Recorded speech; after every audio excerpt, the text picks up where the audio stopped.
Assalamualaikum warahmatullahi wabarakatuh.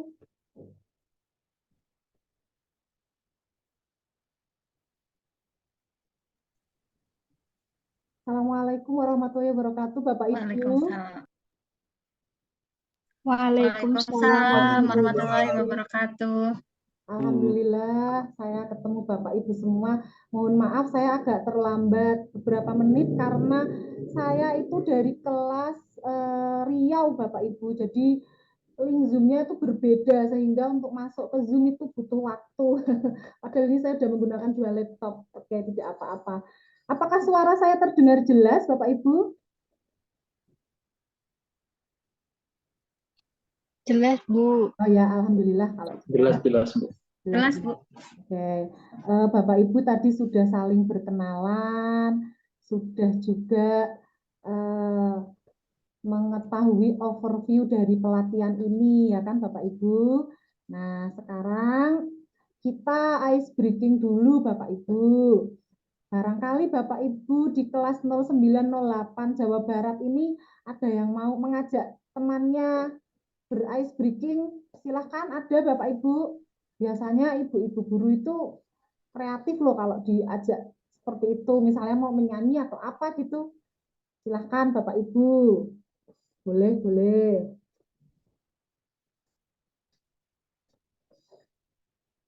Ini pesertanya itu 27, berarti ada semua ini ya. Tidak ada Bapak Ibu?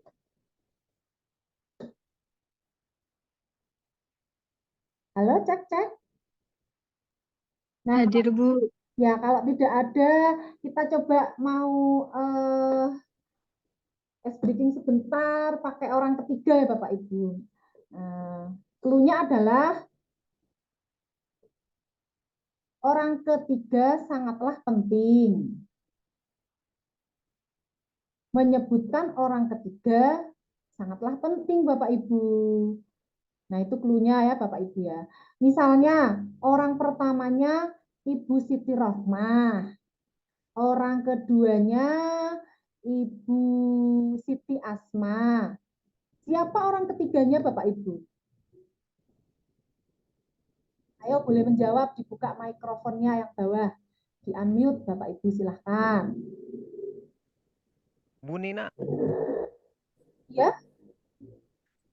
Saya? Bu Salah Nina. Pak. Salah Pak Hasbi, belum betul. Ayo kita coba lagi. Misalnya orang pertamanya Pak Hasbi. Orang keduanya Ibu Didah Saidah. Ayo siapa orang ketiganya? Silahkan Bapak Ibu ikut menjawab. Pak Hasbi. Bukan. Bapak Ibu yang bisa buka kamera ya. Sekalian kita saling melihat temannya siapa biar kenal gitu ya. Silahkan. Belum betul Pak. Kita coba. Misalnya orang pertamanya Bapak Heri. Orang keduanya Bapak Anwar. Siapa Ya. orang ketiganya? Bapak Ruhiana. Salah Pak, belum betul. Sekarang kalau Orang ketiganya jadi pelakor. orang pertama. Ruhiana jadi orang pertama. Orang keduanya Ibu Ari. Bagus. Orang ketiganya siapa? Siapa Pak? Ibu kali yang bicara. Yang bicara. Yang bicara siapa Pak? Ya. Bu. Kita coba lagi. Orang pertamanya Ibu Eneng Novi. Orang keduanya Bapak Agus. Siapa orang ketiganya? Bu Nina. Ya, belum betul Pak Heri, masih salah. Ayo, ada yang bisa memecahkan teka-teki ini. Mari kita pecahkan bersama. Kalau hari ini nggak ketemu, besok pagi masih jadi PR ini. Orang pertamanya Bapak Dani. Orang keduanya Bapak Solehudin. Siapa orang ketiganya? Ya, siapa? Siapa ya? Siapa, Pak? Bentar. Ini lagi mikir dulu. kayak Belum ketemu ya? Oke, orang ketiganya kita lanjutkan besok pagi ya Bapak Ibu ya, pada sesi bersama saya. PR. Oke, oke. Ini tadi saya mulai pukul 10.36 ya Bapak Ibu, berarti nanti selesai pukul 11.36 dan Bapak Ibu nanti ada pretest ya, pukul 11.36 sampai 12.36. Jadi nanti ada waktu pretest Bapak Ibu bersama saya dan pretestnya tetap di ruang Zoom ini ya Bapak Ibu sambil Bapak Ibu mengerjakan sehingga jika ada kendala Bapak Ibu bisa menanyakan sekalian di sini ya, begitu ya Bapak Ibu. Izin share screen dulu Bapak Ibu untuk materi saya.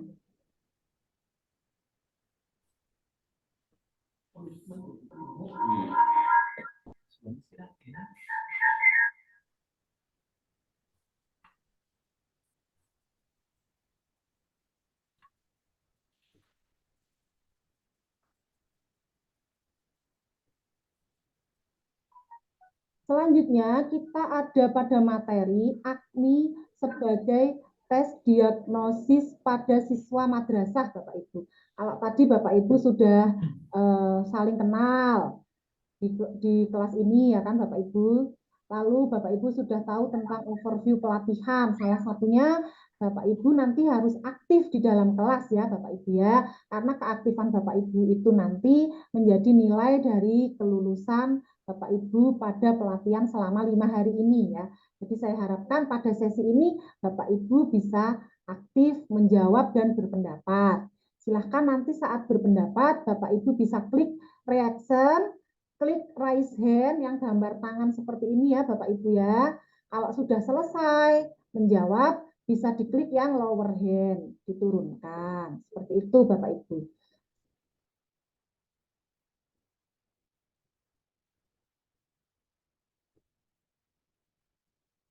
Sudah kenal ya Bapak Ibu ya. Saya Ibu Nina Nailufar, saya dari Literasi Sosial Budaya Bapak Ibu. Jadi insya Allah besok pagi kita akan bersama selama 3 jam dengan materi pemaknaan hasil AKMI ya Bapak Ibu ya. Motivasi saya do the right thing first time every time. Jadi berkaitan dengan peningkatan mutu Bapak Ibu ya. Jadi peningkatan mutu harus selalu kita lakukan kapanpun dimanapun dan manjaga wajaga. Barang siapa yang bersungguh-sungguh maka dia akan berhasil. Tujuan dari pelatihan ini Bapak Ibu yang pertama Bapak Ibu memahami maksud dan tujuan dari AKMI. Lalu Bapak Ibu memahami maksud dan tujuan dari tes diagnostik itu sendiri.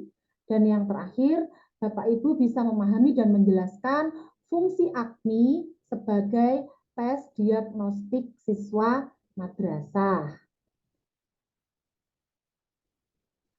Kita melihat pada latar belakang AKMI, seperti yang tadi sudah disampaikan saat pelaksanaan pembukaan tadi ya Bapak Ibu ya, pembukaan tadi disampaikan bahwa AKMI merupakan asesmen kompetensi madrasah Indonesia yang akan mengukur dalam hal literasi, Bapak Ibu. Dan ini didasari pada data di mana hasil dari PISA atau Program for International Student Assessment, negara Indonesia itu tergolong memiliki level literasi yang rendah, Bapak Ibu, dibandingkan dari negara-negara yang lain. Jadi sangat ironis sekali sehingga muncullah program AKMI ini yang digunakan untuk mengukur level literasi siswa dan bagaimana pengembangan literasi pada tiap-tiap madrasah. Diharapkan dengan adanya AKMI ini, maka skor PISA siswa-siswa kita nantinya akan meningkat, Bapak Ibu.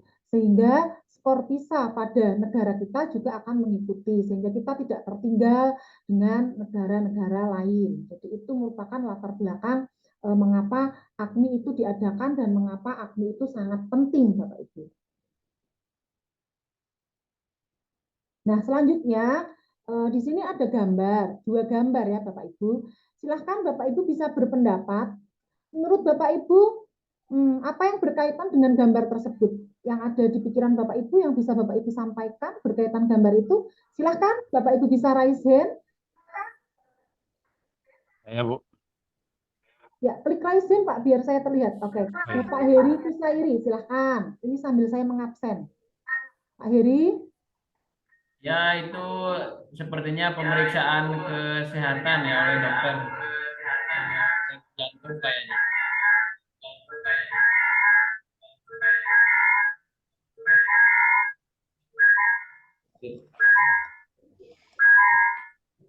Ya. Udah itu aja Pak Heri. Ya. Kayaknya itu aja ya Oh, lagi ya. dicek oleh dokternya itu. Oke. Menurut Pak Heri itu adalah pemeriksaan kesehatan yang dilakukan oleh dokter Bapak Ibu. Oke, terima kasih Pak Heri. Selanjutnya Bapak Yosep Saiful. Ya, sama-sama. Silahkan Pak Yosep. Oh, suaranya belum terdengar Pak. Suaranya Pak Yosep di unmute. Ya. Itu menggambarkan seorang dokter yang sedang mendiagnosa suatu penyakit, Bu. Artinya dari diagnosa yang dilakukan nanti ada hal-hal yang memang bisa ditemukan. Itu saja. Ya, terima kasih Pak Yosep. Jadi menurut Pak Yosep, dokter mendiagnosa sehingga nanti akan ada ditemukan apa, gitu ya. Terima kasih. Selanjutnya tadi ada yang tunjuk tangan lagi. Silakan Bapak Ibu. Bapak Atep Hasan kayaknya tadi tunjuk tangan ya Pak. Ya, silakan Bapak Atep. Terima kasih. Assalamualaikum warahmatullahi wabarakatuh. Waalaikumsalam warahmatullahi wabarakatuh. Di gambar itu, jadi dokter ketika mengambil tindakan itu harus mengetahui dulu, harus mendiagnosa dulu di awal. Dokter juga belum mengetahui apa penyebab penyakit yang dialami oleh pasien, sehingga mereka harus mendiagnosa di awal sehingga nanti untuk memberikan solusi dan akhirnya memberikan obatnya. Itu aja, Bu. Ya, terima kasih Pak Atep. Jadi ada diagnosa dari awal sebelum melangkah selanjutnya, gitu. Terima kasih. Selanjutnya silahkan Bapak Ibu bisa raise hand. Ini ibu-ibunya kok belum terdengar ya di kelas ini. Silahkan Bapak Ibu. Silahkan ibu-ibu, bapak-bapak bisa klik raise hand, bisa berpendapat. Ibu suaranya kecil. Apakah semuanya sama mendengar suara saya kecil? Enggak, Bu, normal. Oh, enggak ya. Ya Bu, sama Bu, kecil Bu. Kalau yang kecil itu pakai headset atau pakai apa Ibu mendengarkannya? Kira kok ditukun suara anak kurang, Cak? Iya, saya pakai headset, Bu. Oh, berarti mungkin headsetnya ditambah volume apa ya Bu? Yang lain Bapak Ibu banyak yang jelas ya? Halo, jelas kan? Jelas, Bu. Oh, Jelas. jelas ya. Selanjutnya silahkan Bapak Anwar Musaddad. Ya, Assalamualaikum warahmatullahi wabarakatuh. Waalaikumsalam warahmatullahi wabarakatuh. Kalau melihat dari gambar di sini, mungkin hampir sama dengan teman-teman yang lain. Tapi lebih spesifiknya ini mungkin mendiagnosis tentang jantung, detak jantung normal apa tidaknya. Ya. Udah gitu aja, Bu. Ya, terima kasih Pak Anwar. Menurut Pak Anwar ini lebih ke mendiagnosa jantung, detakannya itu normal atau tidak normal Bapak Ibu, atau malah sudah nggak berdetak ya Pak ya? Iya, betul. Oke, terima kasih. Ya, Bu, sama-sama. Silahkan teman-teman yang lain. Oh, ini ada Ibu Siti Asma. Silahkan Ibu Siti.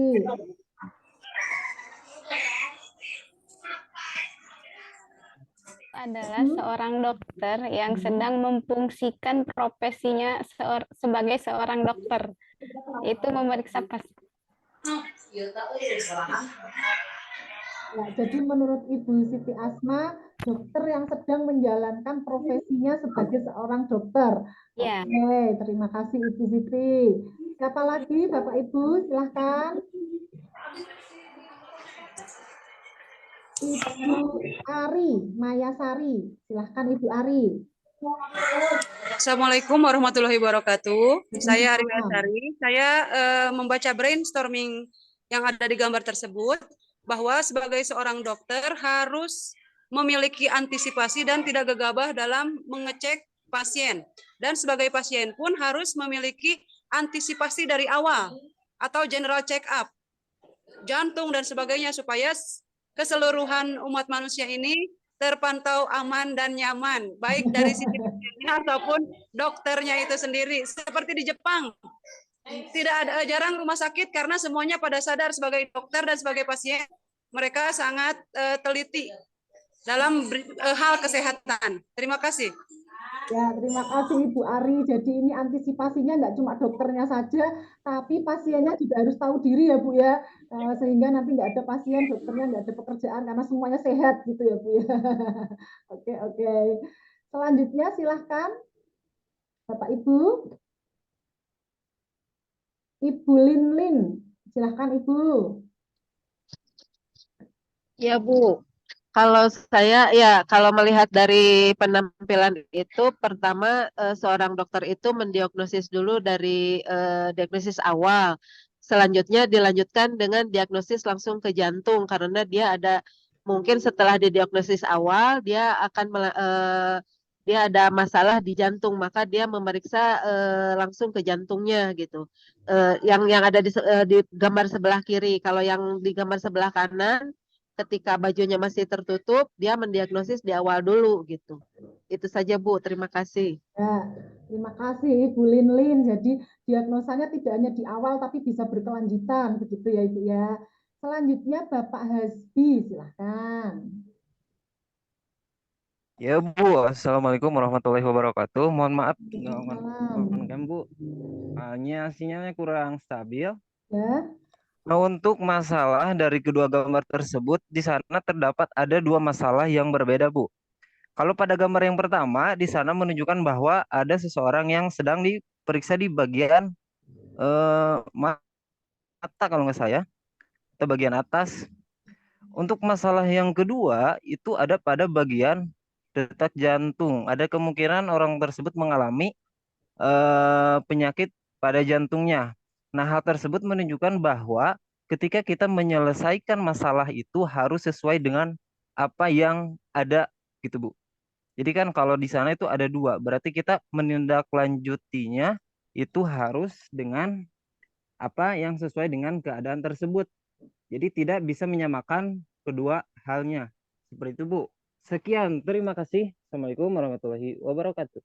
Waalaikumsalam warahmatullahi wabarakatuh. Terima kasih Pak Hasbi. Jadi nanti dilihat permasalahannya apa. Itu kelihatannya ada dua permasalahan, begitu ya Pak ya. Jadi bisa diselesaikan sesuai dengan apa itu penyakitnya.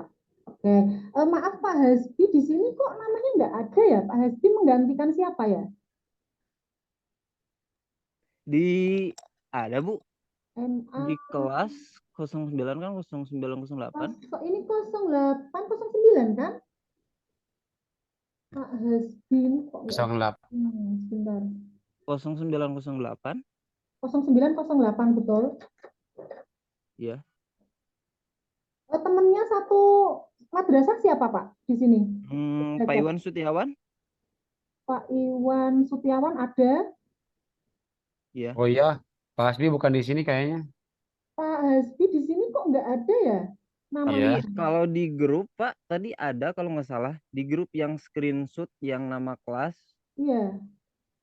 Oh, Iya, Muhammad makanya. Hasbi Romli. Ya. Iya Muhammad betul Hasbi Romli. namanya. Ya. Oh iya ya nomor 16. Oke. Makanya saya Ada. lihat nama Hasbi. Oh, Muhammad Hasbi Ya, berarti, Bu. Muhammad Iya, Hasbi. iya, Muhammad Hasbi, Bu. Maaf, Ya, Bu. oke, terus Namanya Jadi, tadi kurang lengkap. ya, iya, makanya makanya. saya cari nggak Takut ada. kepanjangan. Ya, saya khawatirnya itu menggantikan siapa gitu loh Pak. Kan nanti kalau memang Bapak Ibu namanya tidak sesuai, kita usulkan ke pusat untuk diganti nama yang sesuai. Karena nanti kan Bapak Ibu dapat sertifikat gitu. Oke, sudah ketemu. Oh, Bapak ya, siap, Muhammad Bu. Hasbi Romli ya. Terima kasih Ya, Pak. sama-sama.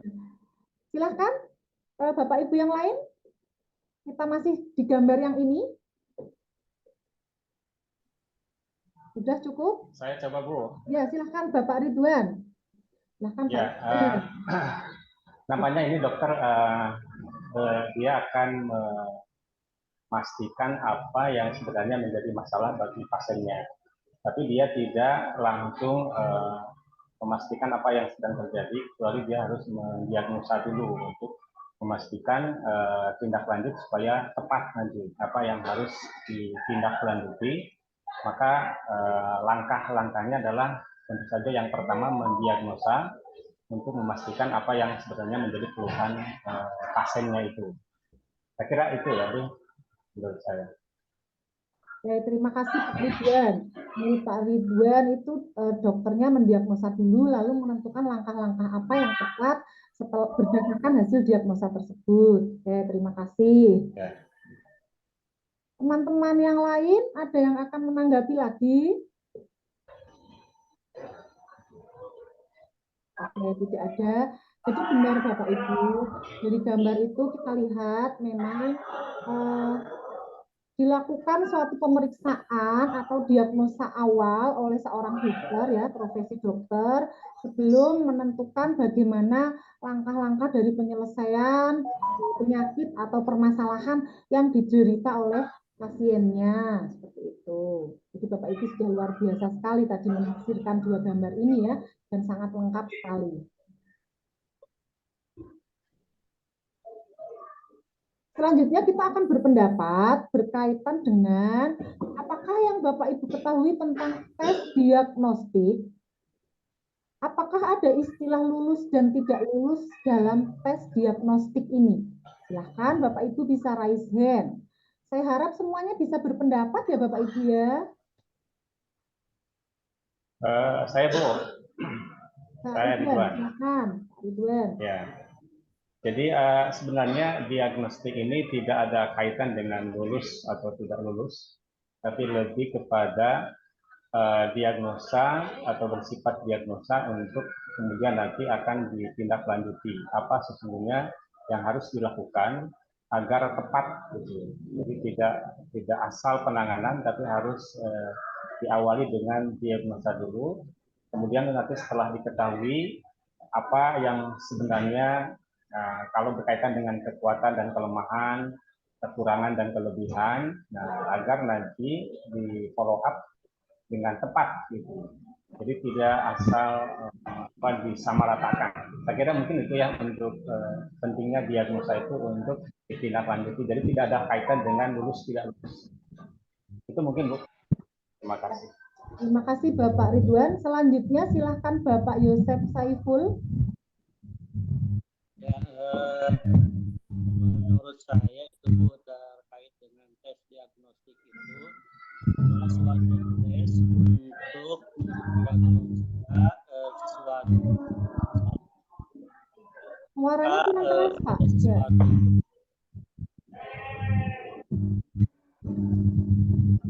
Ketika ada sesuatu kekurangan atau sesuatu dengan diagnosa tersebut bisa diketahui sumber masalahnya. Maka dari itu tidak ada istilah lulus atau tidak lulus dari proses yang dilakukan melalui tes diagnostik ini. Itu saja Bu. Ya, terima kasih Bapak Yosef. Selanjutnya silahkan Bapak Agus Rohimat.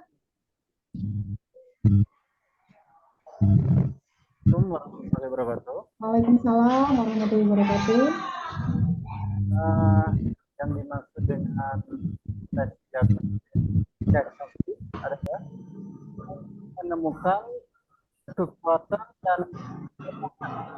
Maksudnya bahwa tes diagnostis ini bertujuan untuk mendiagnosis kemampuan dasar para siswa untuk mengetahui kondisi yang sebenarnya. Dalam hal ini, hasil diagnosisnya itu dapat digunakan sebagai dasar untuk menindaklanjuti berupa perlakuan tertentu terhadap siswa tersebut. Jadi apakah lulus atau tidak, di sini tidak ada ketentuan untuk lulus atau tidaknya. Jadi ini merupakan sebuah tes untuk mengetahui kelemahan dan kekuatan seorang siswa untuk dicarikan perlakuannya. Perlakuan sesuai dengan kekuatan dan kelemahan dari peserta didik itu. Terima kasih, Bu. Ya, terima kasih Bapak Agus. Selanjutnya Bapak Hasbi, silahkan.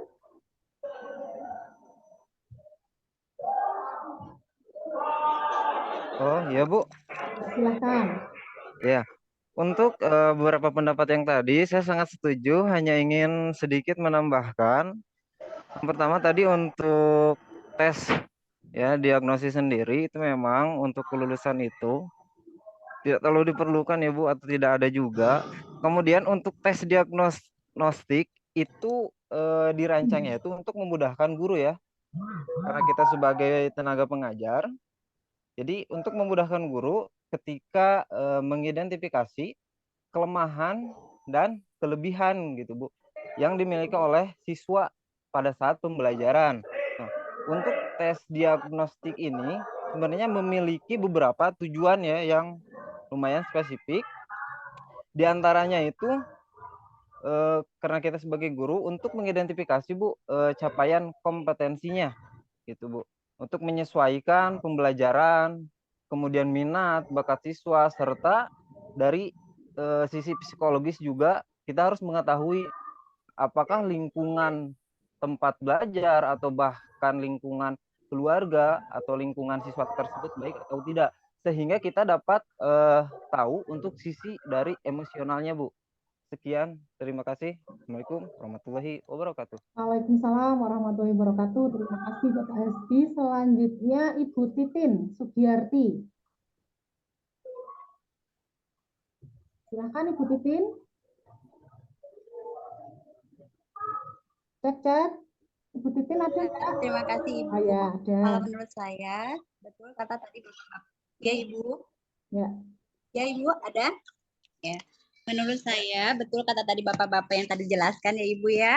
Kalau tes diagnosis itu memang tidak ada istilah lulus dan tidak lulus. Karena tes diagnosis itu hanya dirancang untuk memudahkan guru mengidentifikasi siswa. Siswa itu kelemahan belajar dan kelebihan belajarnya. Jadi tidak ada kaitannya dengan lulus, tidak.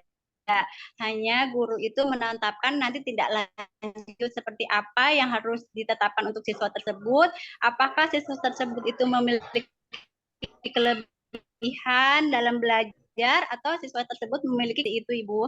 Terima kasih. Ya, terima kasih Bu Titin. Selanjutnya Ibu Dida Saidah, silahkan. Terima kasih Bu atas kesempatannya. Tes diagnostik itu biasanya pada umumnya itu dipakai untuk tes psikologi, di bidang psikologi, di bidang kedokteran. Nah, namun untuk sekarang yang di kita itu kan tentang pembelajaran gitu ya Bu. Nah, biasanya ini merupakan metode yang digunakan untuk menilai sebuah kondisi gitu. Kondisi di sini berarti untuk kondisi siswa. Nah, ini kondisinya itu nanti kalau misalnya sudah ada gitu ya tes diagnostiknya, itu bisa kita sebagai guru menyesuaikan seperti penggunaan metode pembelajaran, model pembelajaran gitu, agar kompetensi siswa bisa tercapai. Mungkin seperti itu Ibu. Terima kasih. Ya, terima kasih Bu Dida. Selanjutnya silahkan Bapak Anwar. Warahmatullahi wabarakatuh. Waalaikumsalam warahmatullahi Hampir wabarakatuh. sama sih sama teman-teman yang lain. Kalau berbicara masalah diagnostik itu lebih cenderung kepada sebuah kesehatan, tetapi kalau kita hubungkan dengan peserta didik, mungkin tujuannya adalah salah satunya untuk mengetahui kelemahan dan kelebihan siswa itu sendiri, sehingga guru bisa mengantisipasi kalau seseorang misalkan lemahnya dalam hal apapun di peserta didik, guru itu tahu ke depannya mengarahkannya harus seperti apa. Mungkin itu saja, Bu. Ya, terima kasih Bapak Anwar. Selanjutnya Ibu Lin, silahkan.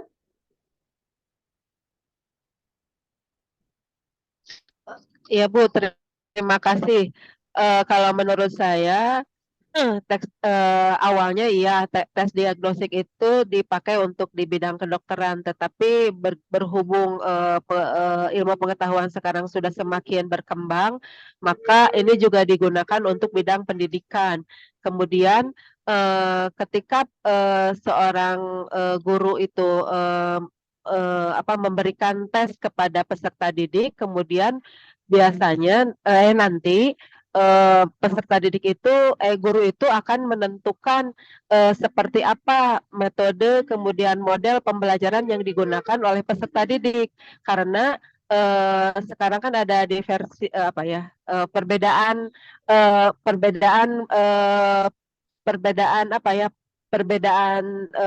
menyampaikan bagi peserta didik, tergantung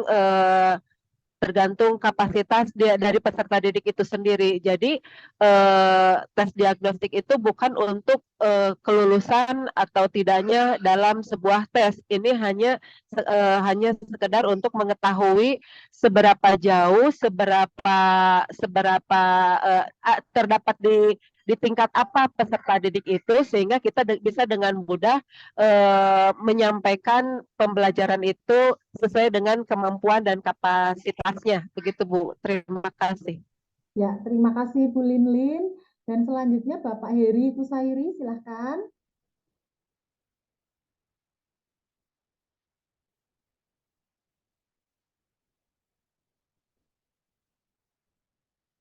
Suaranya belum terdengar Pak Heri.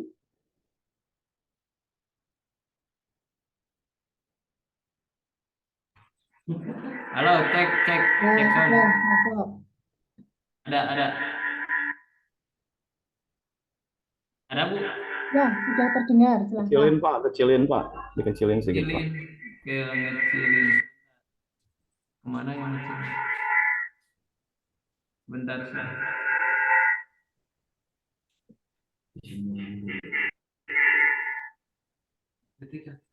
Cek. Ya. Cukup. Ya hampir sama ya. Jadi tes diagnostik itu tidak berpengaruh kepada lulus dan tidak lulusnya, tapi lebih hasil dari tes diagnostik ini supaya kita itu bisa menyiapkan kalau ke siswa itu bahan ajar dan sistem ajar yang sesuai dengan dari hasil yang kita diagnostik tadi. Ibarat kata kalau dokter ke pasien kan memberikan obat itu sesuai dengan penyakit yang dia derita gitu. Jadi dari segi waktu juga kita bisa lebih efisien supaya memberikan bahan ajar dan sistem ajar yang tepat gitu, sehingga tujuan kita mendidik siswa itu lebih tepat dengan melihat referensi dari hasil tes diagnostik. Mungkin itu yang bisa saya sampaikan. Ya, terima kasih Pak Heri Kusairi. Ya. Teman-teman ada yang akan berpendapat lagi? Silahkan. Sudah tidak ada? Oke, jadi benar Bapak Ibu, tes diagnostik itu sebenarnya awalnya ada pada bidang kesehatan, namun sekarang sudah sangat populer di bidang pendidikan ya Bapak Ibu ya. Otomatis tes diagnostik ini benar dilakukan di awal pembelajaran dan memang tidak ada hubungannya dengan lulus atau tidak lulus. Berarti Bapak Ibu semua sudah memahami dan mungkin sudah melaksanakan tes diagnostik ini. Dan nantinya tes ini memang digunakan untuk mengetahui kelebihan dan kelemahan siswa, sehingga bagaimana nanti kita membuat langkah-langkah pembelajaran yang bisa mengakomodir hal-hal tersebut, sehingga ada perbaikan mutu dan kebutuhan siswa akan pembelajaran itu terpenuhi. Seperti itu ya Bapak Ibu ya. Kita lihat secara singkat, asesmen diagnostik digunakan untuk menemukan kekuatan dan kelemahan. Betul sekali Bapak Ibu. Tadi semuanya menyampaikan seperti itu. Jadi untuk menemukan kira-kira peserta didik ini pada level yang mana dan kelemahan serta kekuatan yang mereka miliki yang perlu kita bangun dan perlu kita kuatkan tuh yang apa, seperti itu. Dan asesmen diagnostik juga bertujuan untuk mendiagnosis kemampuan dasar siswa dan mengetahui kondisi awal siswa. Hasil dari asesmen diagnostik dapat digunakan sebagai dasar untuk memberikan tindak lanjut berupa perlakuan atau intervensi yang tepat dan sesuai dengan kelemahan peserta didik. Jadi tadi Bapak Ibu menjelaskan pada model pembelajarannya atau metodenya atau apanya, nah itu tepat sekali. Jadi nanti langkah lanjutannya akan ke situ Bapak Ibu ya.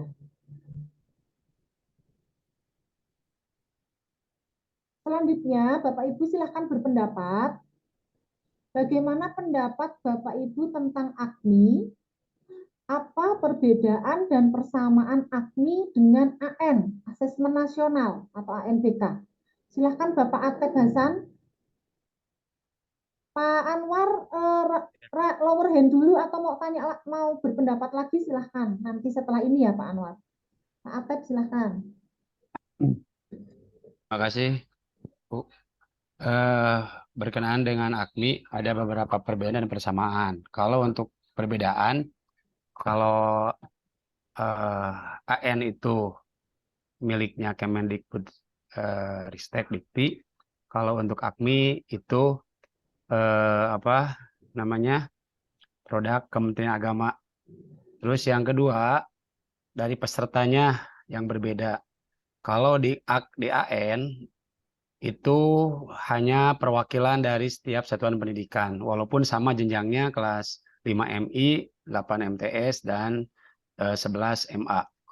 Kalau untuk di AN itu hanya perwakilan, untuk MI 35 orang, dan kalau untuk MTS dan MA itu 45 orang per siswa. Sementara kalau untuk AKMI yaitu seluruh siswa kelas 5 MI, 8 MTS, dan 11 MA. Walaupun tidak semua AKMI itu belum seluruh madrasah itu bisa mengikuti. Tapi kalau untuk AN, semua jenjang sekolah maupun madrasah itu ikut. Yang ketiganya instrumen. Ini yang membedakannya. Kalau untuk instrumennya, kita ketahui bahwa di ANBK, di AN itu ada yang namanya AKM, yang dimana dalamnya itu hanya berisi tentang literasi dan numerasi, ditambah dengan survei karakter dan survei lingkungan belajar. Sementara kalau instrumen untuk di AKMI itu literasi membaca, numerasi, sains, dan sosbud. Nah, yang selanjutnya untuk yang kategori levelnya itu berbeda. Kalau di AN itu ada interferensi, dasar, cakap, mahir. Kalau untuk di level AKMI itu ada perlu intervensi, dasar, cakap, terampil, dan perlu ruang kreasi. Nah, adapun persamaannya, ya, ini persamaannya sama-sama dalam rangka mengukur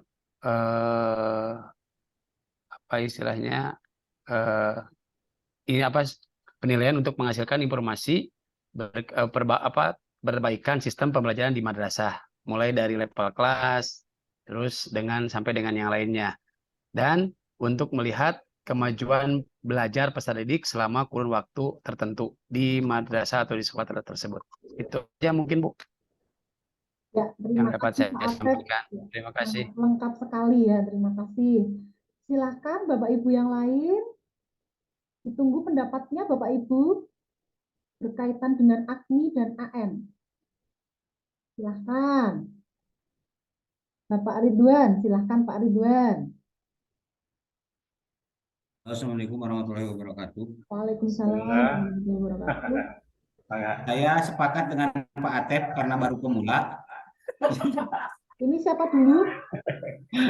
Karena begini cuma mendambakan kan baru pemula, baru pemula. Oh, Bapak Anwar dulu. Oke, Bapak Anwar dulu. Ya, silahkan. Baru ikut AKMI tahun sekarang, Bu. Baru ikut AKMI tahun sekarang. Jadi tidak terlalu tahu seperti ini udah jelas dari Pak Atep. Cuma kalau yang saya tahu karena baru masuk, jadi perbedaan antara AKMI dengan AN secara pribadi karena baru. Kalau AKMI itu seluruh jenjang pendidikan, baik dinas ataupun Kemenag. Kalau AKMI hanya Kemenag saja yang mengadakan. Mungkin itu saja, Bu. Ya, terima kasih Bapak Anwar Musada. Selanjutnya Bapak Ridwan. Silahkan Pak Ridwan. Ya, makasih Bu. Jadi memang persamaannya pertama sama-sama berbasis komputer gitu ya. Yang kedua juga sama-sama dalam rangka evaluasi untuk mengukur melihat sejauh mana masing-masing gitu, dan tentu saja setelah evaluasi dalam rangka meningkatkan kompetensi. Kemudian yang kedua perbedaannya juga sangat dari mulai yang paling basic, perbedaan itu dari sisi singkatan tentu saja berbeda.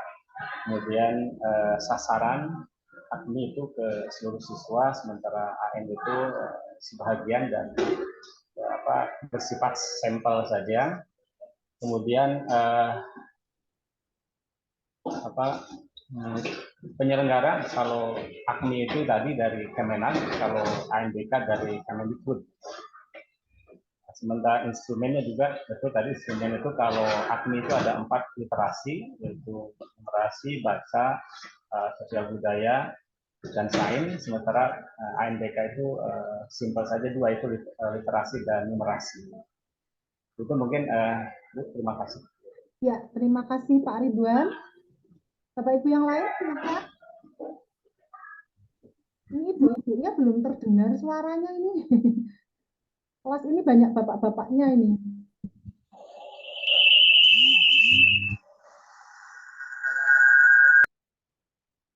Silahkan Bapak Ibu yang lain.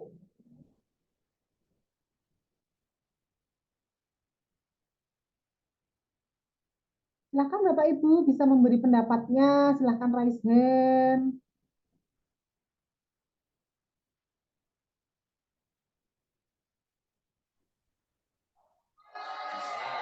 Silahkan. Ya. Seperti yang disampaikan oleh teman-teman, Pak Ridwan, ya. Menurut saya, apalagi saya ini baru pertama kali.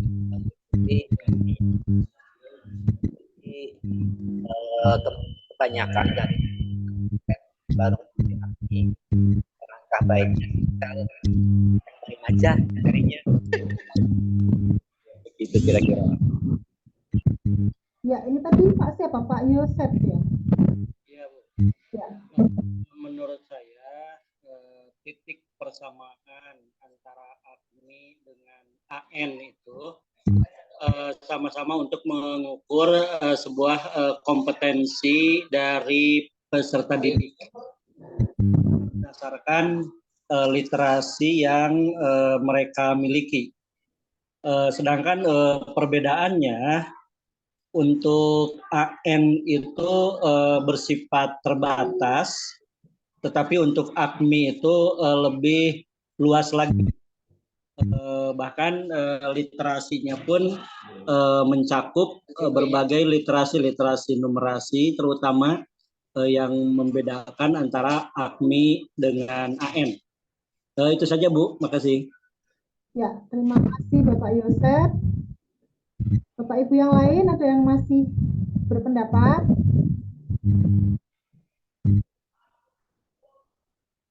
Ibu Eneng Novi, silahkan Ibu. Assalamualaikum warahmatullahi wabarakatuh. Izinkan saya menjawab brainstorming perbedaan dan kesamaan antara AKMI dengan AN. Ya, di sini persamaannya ya antara AKMI dan AN ini berbasis komputer, lalu juga untuk mengukur kemampuan atau kemampuan siswa ya atau peserta didik. Untuk perbedaannya antara AKMI dan AN, perbedaannya untuk AKMI ini khusus untuk dari Kementerian Agama dan dari ANBK ini Kemendikbud ya Bu. Perbedaannya dari ini juga sesinya literasinya untuk ANBK hanya literasi membaca sama numerasi, sedangkan di AKMI itu literasi membaca, numerasi, sains, dan sosial budaya. Untuk survei eh, survei karakternya juga di ANBK ada ya. Persamaannya tadi juga sasarannya untuk siswa MA itu kelas 11, MTS kelas 8, dan MI untuk kelas 5. Ya, mungkin sekian Ibu. Terima kasih. Wassalamualaikum warahmatullahi wabarakatuh. Ya, waalaikumsalam warahmatullahi wabarakatuh. Terima kasih Ibu Novi ya. Jadi benar sekali Bapak Ibu yang telah Bapak Ibu sampaikan, perbedaan dan persamaan AN dengan AKMI itu ada. Nah, persamaannya memang kedua-duanya mengukur tentang literasi Bapak Ibu dan berbasis komputer. Itu jelas persamaannya. Dan siswa yang di assessment itu tingkatannya sama. Ada di kelas 5 MI, lalu yang MTS juga menyesuaikan, MA juga menyesuaikan, seperti itu. Lalu perbedaannya, kalau dilihat dari penyelenggara, Bapak Ibu sudah tahu sendiri ya, memang berbeda. Untuk AN itu Kemendikbud dan AKMI itu Kemenak. Lalu dilihat dari literasinya, kalau di AN itu melibatkan 2 literasi Bapak Ibu, yaitu literasi membaca dan literasi numerasi. Sedangkan untuk di AKMI itu ada 4 literasi Bapak Ibu, yaitu literasi membaca, numerasi, sains, dan literasi sosial budaya yang menjadi ciri khas dari Kemenak itu sendiri. Selain itu, untuk perbedaannya, kalau AN diselenggarakan di semua madrasah dan sekolah, namun pelaksanaannya siswanya sampel, Bapak Ibu, tidak semua siswa. Tapi kalau AKMI, semua madrasah melaksanakan bagi madrasah yang ditunjuk, dan seluruh siswanya melaksanakan, sehingga nanti setiap siswa itu memiliki satu raport AKMI. Namun tidak semua madrasah itu ditunjuk di tiap tahun seperti itu. Namun saat madrasah itu ditunjuk, seluruh siswanya akan melaksanakan asesmen AKMI ini. Tapi kalau AN, madrasahnya ditunjuk semua, namun tidak semua siswanya ikut melaksanakan, hanya sampel saja. Berkaitan dengan survei, kalau di Kemendikbud, di AN itu kan Sulingjar ya Bapak Ibu ya. Kalau di AKMI itu sebenarnya ada surveinya Bapak Ibu, namanya Sicerdik, survei citra karakter peserta didik. Nah, survei itu ada di akhir dari siswa mengerjakan soal-soal AKMI. Jadi setelah 4 literasi itu dikerjakan, maka akan muncul soal atau pernyataan-pernyataan berkaitan dengan survei atau Sicerdik itu sendiri. Nah, ini yang mungkin belum banyak diketahui oleh Bapak Ibu, karena memang Sicerdik itu dia include nempelnya pada AKMI Bapak Ibu. Dan ada juga yang mengatakan bahwa AN itu tidak hanya siswa, tapi gurunya juga ikut terlibat, sementara untuk AKMI hanya siswa saja. Seperti itu ya Bapak Ibu. Jadi sudah jelas antara AKMI dan AN, namun semuanya memiliki tujuan yang sama, yaitu untuk peningkatan mutu pendidikan di Indonesia melalui literasi. Jadi tujuan AKMI itu dirancang sebagai instrumen penilaian untuk menghasilkan informasi yang bermanfaat bagi perbaikan sistem pembelajaran di madrasah, mulai dari level kelas, madrasah, kabupaten atau provinsi, dan nasional. Hasil AKMI berupa rekomendasi atau umpan balik kemajuan belajar peserta didik selama kurun waktu belajar, Bapak Ibu. Dan umpan balik ini bisa menjadi bahan acuan penting dalam mengintervensi proses pembelajaran di madrasah, penyusunan atau perbaikan buku ajar, ataupun intervensi berkaitan dengan kebijakan lainnya, termasuk kebijakan moderasi beragama. AKMI memiliki fungsi memberikan informasi berdasarkan dari raport AKMI tersebut sebagai bahan pijakan dan memberikan tindak lanjut berupa perlakuan atau intervensi yang tepat dan sesuai dengan kekuatan serta kelemahan setiap peserta didiknya. Jadi ini adalah tujuan dan fungsi dari AKMI itu sendiri, Bapak Ibu. Nah, jadi bisa disimpulkan AKMI ini dilaksanakan di madrasah oleh siswa, ya, asesmen kompetensi madrasah Indonesia. Setelah dilaksanakan AKMI, nantinya akan muncul hasil AKMI. Hasil AKMI atau raport AKMI ini berisi informasi capaian kompetensi peserta didik. Jadi untuk raport mulai tahun ini, Bapak Ibu, isinya adalah capaian kompetensi atau CK. Kalau pada tahun sebelumnya raport AKMI itu memang berisi 5 Bapak Ibu, tingkatan dasar, cakap, terampil, perlu pendampingan, dasar, cakap, terampil, dan perlu ruang kreasi. Ada 5 tahapan itu di tahun sebelumnya. Memang iya Bapak Ibu. Jadi saat saya instruktur tahun kemarin juga saya menyampaikan hal itu kepada Bapak Ibu peserta. Dan di tahun ini ada perubahan yang sangat mendasar Bapak Ibu, di mana 5 capaian itu sudah tidak digunakan, tetapi AKMI menggunakan informasi berdasarkan capaian kompetensi atau CK Bapak Ibu. Nanti CK-nya akan berkelanjutan mulai dari MI sampai dengan MA. Nah, setelah hasil raport AKMI ini bisa dibaca, Bapak Ibu kan sudah mengikuti pelatihan ini. Diharapkan dari pelatihan ini nanti Bapak Ibu bisa mendiseminasikan kepada madrasah Bapak Ibu, kepada rekan-rekan ada madrasah Bapak Ibu, bagaimana tindak lanjut dari hasil AKMI ini akan memperbaiki mutu pendidikan pada madrasah Bapak Ibu. Sehingga akan menghasilkan suatu alternatif solusi perbaikan pada pembelajaran. Jadi akhir dari tujuannya adalah solusi berupa perbaikan-perbaikan dalam pembelajaran Bapak Ibu yang menerapkan literasi. Arahnya ke sana ya Bapak Ibu.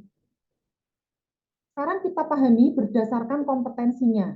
4 literasi ini memiliki kompetensi yang berbeda-beda. Bapak Ibu nanti akan dijelaskan tiap kompetensi ini pada masing-masing literasi, mulai dari besok pagi Bapak Ibu.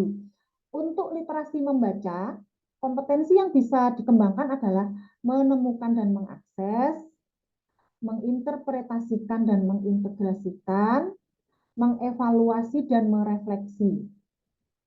Untuk literasi numerasi, merepresentasikan objek, menerapkan strategi pemecahan masalah, menalar dan memberi alasan. Untuk literasi sains, menjelaskan fenomena secara ilmiah, mengevaluasi dan merancang penyelidikan ilmiah, menafsirkan data dan bukti ilmiah. Dan untuk sosial budaya sendiri, menemukan dan menjelaskan, menerapkan, menganalisis, mengevaluasi, dan mengkreasi. Jadi 4 literasi ini memiliki kompetensi berbeda-beda Bapak Ibu. Jadi nanti Bapak Ibu dalam mengembangkan model-model pembelajaran berbasis literasi, Bapak Ibu harus benar-benar memahami kompetensi mana yang akan diterapkan. Nah, sekarang kita perhatikan untuk MA memiliki CK standar yaitu CK 7 Bapak Ibu. Jadi dalam pelaksanaan AKMI kemarin, siswa pada babak pertama itu akan mendapatkan CK 7 Bapak Ibu. Saat siswa bisa menyelesaikan soal CK 7 ini dengan baik, maka di babak kedua atau season kedua akan mendapatkan CK 8. Lalu setelah siswa mendapatkan CK 8 juga bisa mengerjakan dengan baik, akan keluar soal CK 9. Lalu bagaimana dengan siswa yang tidak bisa menyelesaikan CK ini dengan baik? Nah, misalnya di sesi 1, CK 7, siswa tidak bisa menyelesaikan soal-soalnya, otomatis siswa akan turun pada CK 6 di sesi kedua soal-soalnya. Ternyata di CK 6, siswa juga belum bisa mengerjakan dengan baik, maka siswa akan diturunkan soalnya ke CK 5, Bapak Ibu. Sehingga rentang CK pada madrasah aliyah adalah CK 5, CK 6, CK 7, CK 8, dan CK 9. Ini CK yang nantinya akan keluar untuk hasil raport AKMI peserta didik. Sehingga di sini bisa ditemukan CK irisan, Bapak Ibu. Misalnya anak MA, karena memang kemampuannya belum sampai dengan CK standar, mereka bisa memiliki kemampuan CK 6 atau CK 5, sama seperti anak MTS. Nah, kemarin kebetulan saya juga tim pembuat soal AKMI di tahun ini, kemarin itu memang CK-CK yang beririsan, seperti CK 6, CK 5, itu untuk guru MA juga membuat soal tersebut, Yang versi untuk guru MTS juga sama membuatnya, karena itu merupakan CK irisan. Jadi CK itu dikeluarkan di MTS dan juga dikeluarkan di MA. Begitupun juga CK-CK yang beririsan untuk MI dan MTS, Bapak Ibu. Sehingga dapat disimpulkan CK yang ada pada AKMI itu CK 1, 2, 3, 4, 5 ada pada jenjang MI, maaf. Jadi jenjang MI itu CK-nya rentangnya CK 1 sampai CK 5. Untuk jenjang MTS dimulai CK 3 dan terakhir CK 7. Rentangnya ada di CK 3 sampai CK 7. Sedangkan untuk MA sendiri rentang CK-nya dimulai dari CK 5 sampai CK 9, Bapak Ibu. Sehingga nanti Bapak Ibu saat membuat desain pembelajaran literasi, Bapak Ibu bisa memasukkan CK untuk MA yaitu CK 5, 6, 7, 8, 9. Bisa dipilih rentang CK yang milik MA ya Bapak Ibu ya. Seperti itu. Nah, sampai di sini sebelum ke refleksi, adakah yang mau ditanyakan? Silahkan. Kita masih ada 5 menit Bapak Ibu.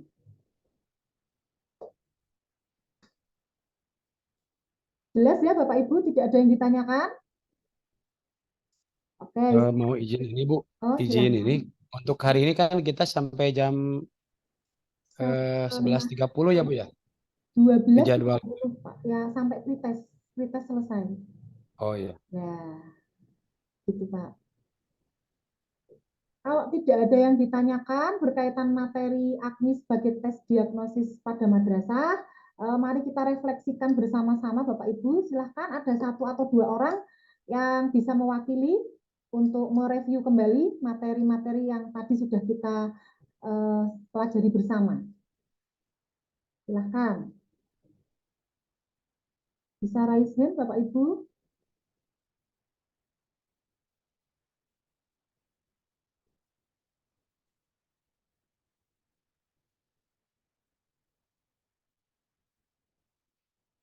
Ya, Bapak Atep, silahkan Bapak bisa merefleksi dari hari ini. Terima kasih Bu. Jadi kalau kita ketahui bersama bahwa apa namanya AKMI ini muncul pertama dilihat dari indeks apa istilahnya hasil PISA itu menurun. Terus kita ketahui juga literasi yang lain sudah mulai menurun, yang akhirnya muncullah AKMI. Nah, di mana AKMI ini kan pada intinya adalah untuk mendiagnosa, menemukan kekuatan dan kelemahan ataupun untuk mendiagnosis kemampuan dasar. Untuk yang diagnostis dulu gini. Jadi AKMI itu bisa muncul dari hasil diagnostis. Terus, nah AKMI ini manfaatnya sangat berperan sekali, khususnya bagi apa istilahnya mencari informasi berkenaan dengan perbaikan sistem pembelajaran di madrasah. Khususnya tadi dalam literasi. Kita ketahui bahwa di AKMI itu ada 4 literasi. Nah, adapun hasil dari AKMI ini nanti bisa memberikan tindak lanjut berupa perlakuan terhadap kelemahan dari setiap peserta didik. Yang dimana kalau kita ketahui dari hasil AKMI ini nanti muncul rapot dan nanti muncul rekomendasi atau umpan balik.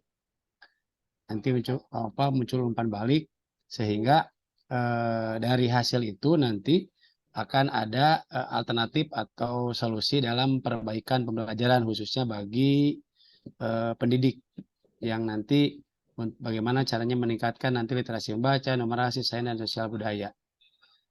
Nah, itu aja mungkin yang saya tangkap dari awal sampai.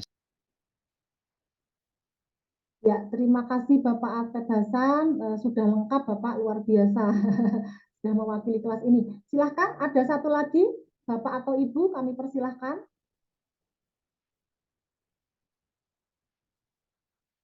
Tidak ada Bapak Ibu, hanya Pak Asep saja, Pak Atep saja. Oke, kalau tidak ada, jalan-jalan ke kota Mekah, ingin sembahyang berlama-lama, Semoga program ini membawa berkah, membawa rahmat untuk kita bersama. Terima kasih Bapak Ibu, sampai jam ini sudah tetap menjaga semangatnya ya Bapak Ibu ya untuk bersama kami. Saya izin stop share dulu. Oke. Bapak Ibu, sebelum kita ke sesi pretest, mari kita foto bersama Bapak Ibu. Silahkan dibuka sebentar kameranya. Ada teman-teman yang foto, siapa nanti yang men-screenshot? Silahkan teman-teman dibuka sebentar yang bisa membuka kamera. Ini tadi ketua kelasnya siapa ya? Pak Atep, Pak Atep. Atep, Bu, Pak Atep. Oh ya, Pak Atep bisa membantu untuk foto screenshot gitu Pak. Nanti dikirim di grup gitu. Saya Pak ya. Nah ini sudah dibuka semua nih teman-teman. Kameranya mohon dibuka semuanya. Ya. Silahkan dibuka Bapak Ibu biar tahu temannya dan lebih semangat lagi. Ini ada dua slide, berarti slide pertama dan kedua. Ya, betul Pak. Nah, yang pertama dulu. Ya, siap-siap. Teman-teman. Senyum. 1, 2, 3. Ya. Oke, ini yang pertama dulu nih, yang pertama dulu. Bentar, saya simpan dulu, Bu. Sekarang yang kedua, slide yang kedua nih. Slide yang kedua. Oke. Siap. 1, 2, 3. Sudah, Bu. Nanti dikirim di grup. Ya, terima kasih Pak Atep atas bantuannya. Sama-sama. Untuk sesi ini saya akhiri dulu sampai di sini ya, teman-teman. Assalamualaikum warahmatullahi wabarakatuh.